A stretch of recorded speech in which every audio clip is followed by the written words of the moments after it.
નમસ્કાર મારા વાલા વિદ્યાર્થી મિત્રો, સ્વાગત છે તમારું। આજે વાત કરીશું ધોરણ 8માં આપણે સામાજિક વિજ્ઞાનની અંદર પાઠ નંબર 1 છે ભારતમાં યુરોપિયનો અને અંગ્રેજી શાસનની સ્થાપના, જેના મિત્રો સ્વાધ્યાયનું સરળ સોલ્યુશન આજે આ વિડીયોમાં કરવા જઈ રહ્યા છીએ। તો ચાલો વિદ્યાર્થી મિત્રો વિડીયોની શરૂઆત કરીએ। તેના પહેલાં તમે ખાસ કરીને ચેનલમાં નવા હોય તો ચેનલને પણ અવશ્ય સબસ્ક્રાઈબ કરી વિડીયોને લાઇક અને શેર કરવાનું પણ ન ભૂલતા। ધોરણ 8ની અંદર સામાજિક વિજ્ઞાનનો પાઠ 1 છે ભારતમાં યુરોપિયનો અને અંગ્રેજી શાસનની સ્થાપના, જેમાં વિદ્યાર્થી મિત્રો સ્વાધ્યાયના પ્રશ્ન નંબર 1ની વાત કરીશું, જેમાં નીચેના પ્રશ્નોના જવાબ એક વાક્યમાં લખવાના છે। પ્રશ્ન નંબર 1 છે, યુરોપના કયા કયા રાષ્ટ્રોએ ભારત આવવાનો જળમાર્ગ શોધવા કમર કસી હતી? તો અહીંયા આપણો જવાબ થશે કે યુરોપના પોર્ટુગલ, સ્પેન, હોલેન્ડ જેવા રાષ્ટ્રોએ ભારત આવવાનો જળમાર્ગ શોધવા કમર કસી હતી। બીજું, યુરોપની પ્રજાની ભારતીય મરી મસાલાની ખૂબ આવશ્યકતા સાથી હતી? તો જવાબ, યુરોપની મોટાભાગની પ્રજા માંસાહારી હોવાથી માંસને સાચવવા માટે ભારતીય મરી મસાલાની ખૂબ આવશ્યકતા હતી। 3. કયા કયા યુદ્ધના પરિણામ સ્વરૂપે બંગાળમાં દ્વિમુખી શાસન અમલમાં આવે? તો અહીંયા જવાબ આપણો આવશે બક્સરના યુદ્ધના પરિણામે સ્વરૂપે બંગાળમાં દ્વિમુખી શાસન પદ્ધતિ અમલમાં આવી। 4. કયા ધારા અન્વયે ભારતમાં સર્વોચ્ચ અદાલતની સ્થાપના થઈ? તો અહીંયા આપણો જવાબ આવશે નિયામક ધારા અંતર્ગત। પ્રશ્ન 2ની વાત કરીએ, જેમાં અ છે ટૂંક નોટ લખવાની છે। પહેલું છે પ્લાસીનું યુદ્ધ। પ્લાસીના યુદ્ધની વાત કરીએ તો મિત્રો ઈસવીસન 1757માં પ્લાસીનું યુદ્ધ બંગાળના નવાબ સિરાજુદ્દૌલા અને રોબર્ટ ક્લાઇવની સેનાએ વચ્ચે થયું। જે યુદ્ધમાં રોબર્ટ ક્લાઇવે સિરાજુદ્દૌલાના સેનાપતિ મીર જાફરને નવાબ બનાવવાની લાલચ આપી તેની તરફ કર્યો। વળી નવાબના વિશ્વાસુ માણેકચંદ લાંચ લઈને કલકત્તા અંગ્રેજોને સોંપી દીધું હતું। સાથે સાથે બંગાળના મોટા શાહુકારો જગત શેઠ, રાયદુલ્લભ અને અમીરચંદને પણ પોતાની તરફ કર્યા। આમ અંગ્રેજો પ્લાસીના યુદ્ધમાં મીર જાફરની મદદથી જીતી ગયા। મીર જાફરને નવાબ બનાવવામાં આવ્યો અને સિરાજુદ્દૌલાની હત્યા કરવામાં આવી। પ્લાસીના યુદ્ધ પછી સમગ્ર બંગાળ અંગ્રેજોના અધિકારમાં આવી ગયું અને આ યુદ્ધ પછી જ અંગ્રેજી સત્તાના પાયા નંખાયા। મિત્રો બીજો પ્રશ્ન છે બક્સરનું યુદ્ધ। બક્સરના યુદ્ધની વાત કરીએ તો ઈસવીસન 1764માં બક્સરની લડાઈ મેજર મનરો અને ભારતના 3 શાસકો સાથે થઈ। બંગાળના નવાબ મીર કાસિમે અવધના નવાબ અને મુઘલ સમ્રાટ સાથે મળી અંગ્રેજોને ભારત બહાર હાંકી કાઢવાની યોજના બનાવી હતી, પરંતુ અંગ્રેજો બક્સરનું યુદ્ધ જીતી ગયા। બક્સરના યુદ્ધથી અંગ્રેજોને બંગાળ, બિહાર અને ઓરિસ્સાના દીવાની અધિકારો મળ્યા। તેની વહીવટી જવાબદારી નવાબને સોંપવામાં આવી। આથી દ્વિમુખી શાસન પદ્ધતિ પણ ત્યાં અમલમાં આવી હતી। પ્રશ્ન મિત્રો 3 છે, અંગ્રેજ મરાઠા યુદ્ધ। મરાઠા અને અંગ્રેજો વચ્ચે કેટલાક યુદ્ધો થયા? પ્રથમ યુદ્ધ ઈસવીસન 1775થી ઈસવીસન 1782માં થયું, જેમાં સાલબાઈની સંધિ થઈ। બંને એકબીજાના ક્ષેત્રો પરત આપવાનું નક્કી કર્યું। કોઈની હાર જીત ન થઈ। દ્વિતીય અંગ્રેજ મરાઠા યુદ્ધ ઈસવીસન 1803થી ઈસવીસન 1805માં થયું। વેલેસ્લીએ મરાઠાઓ પર અંગ્રેજોની આણ વર્તાવી। આ યુદ્ધથી ઓડિશા અને યમુનાના ઉત્તરે આવેલા આગ્રા અને દિલ્હીના ક્ષેત્રો અંગ્રેજોના કબજામાં આવ્યા। તૃતીય અંગ્રેજ મરાઠા યુદ્ધમાં ઈસવીસન 1817થી ઈસવીસન 1819 મરાઠાની તાકાત કચડી નાખવામાં આવી। પેશવાને પુણેમાંથી હટાવી કાનપુર પાસે બિઠ્ઠોરમાં પેન્શન આપી મોકલી દીધો। હવે વિંધ્યાચલથી લઈ દક્ષિણના બધા જ ભાગ પર કંપનીના સત્તા સ્થપાઈ। સંપૂર્ણ ભારત પર બ્રિટિશ સત્તાની સ્થાપના થઈ। પ્રશ્ન મિત્રો 4 છે મૈસૂર વિગ્રહ। મૈસૂર વિગ્રહના ટૂંક નોટની વાત કરીએ તો દક્ષિણ ભારતમાં વિજયનગર સામ્રાજ્યના અંત ઈસવીસન 1761 પછી મૈસૂર હૈદર અલીના નેતૃત્વમાં સૌથી શક્તિશાળી રાજ્ય બન્યું।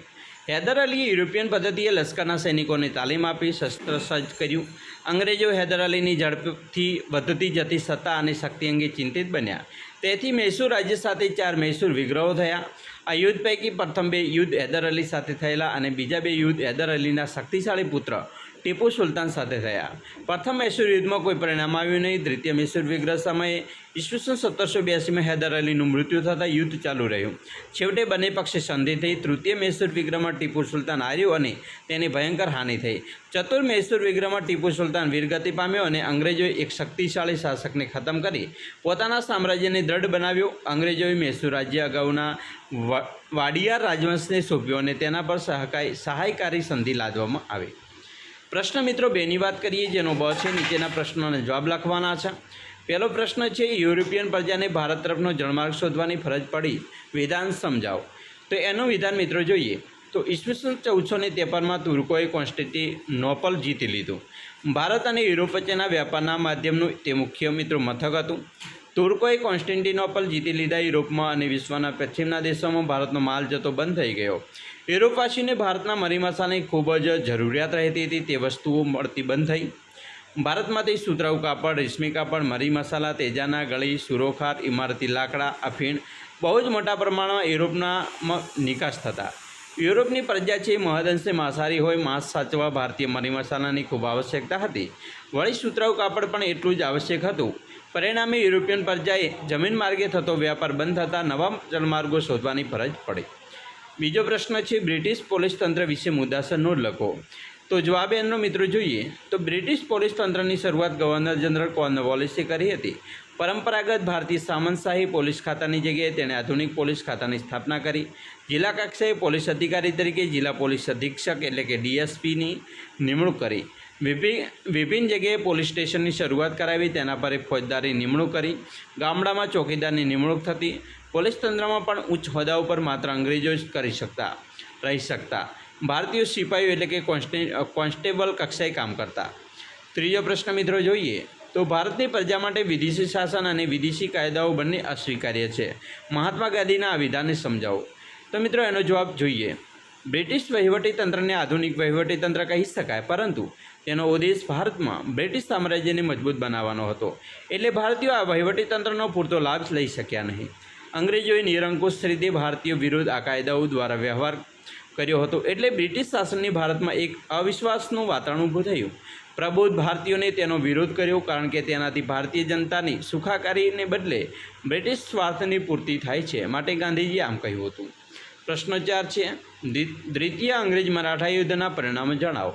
તો મિત્રો દ્વિતીય અંગ્રેજ મરાઠા યુદ્ધમાં વેલેસ્લીએ મરાઠાઓ પર અંગ્રેજોની આણ વર્તાવી.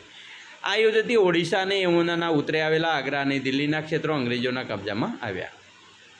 પ્રશ્ન 3ની વાત કરીએ તો નીચે આપેલા વિકલ્પમાંથી સાચો વિકલ્પ શોધવાનો છે, જેમાં પહેલો વિકલ્પ છે ભારતમાં પોર્ટુગીઝોની રાજધાની કઈ હતી. તો જવાબ હશે ગોવા. બીજો ગોલકોંડાના શાસક પાસેથી ફરમાન મેળવી મછલીપટ્ટમમાં પોતાનું સ્થાન જમાવનાર યુરોપિયન પ્રજા કઈ હતી. તો ડચ.